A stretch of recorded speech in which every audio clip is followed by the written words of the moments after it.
This is a 2021. It's a Chevy Silverado, the RST package with a 5.3 V8. On this one, we just replaced the factory muffler and installed a Flowmaster Super 44. Left it all stock up front.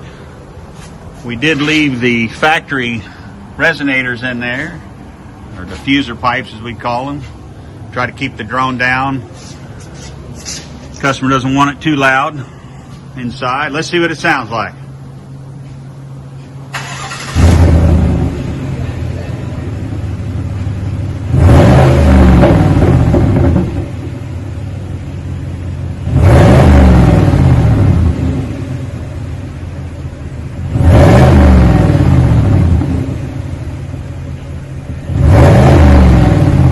Resonators definitely keep the tone down a little bit.